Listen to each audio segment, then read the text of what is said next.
Hujan deras dari pukul 00.45 waktu Indonesia bagian Barat hingga Kamis siang beberapa kawasan permukiman penduduk di kota Palembang dan ruas jalan terendam banjir.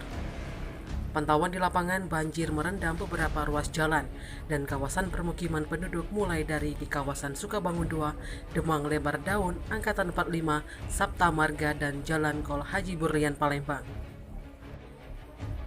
Tidak hanya itu, banjir juga telah terjadi di kawasan Sekip, Pipareja, R. Sukamto, Jenderal Sudirman, dan juga Jalan AKBP Haji Umar. Salah seorang warga Jalan Sukabangun 2 Palembang, Herni, mengatakan beberapa jalan banjir ketika dirinya akan berangkat kerja pada pukul 10 waktu Indonesia bagian Barat. Tidak hanya itu, banjir juga terjadi di kawasan perumahan. Hal ini tentu menjadi PR bagi pemerintah Kota Palembang yang belum juga usai. Warga berharap Pemkot Palembang dapat mengatasi permasalahan banjir sebelum terjadi hal-hal yang tidak diinginkan.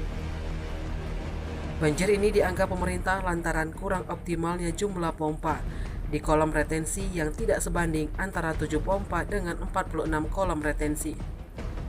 Kepala Dinas PUPR Kota Palembang Ahmad Bastari mengatakan ada 46 kolam retensi saat ini, hanya saja tidak semua memiliki pompa air. Tim Liputan Sumsel Update TV melaporkan.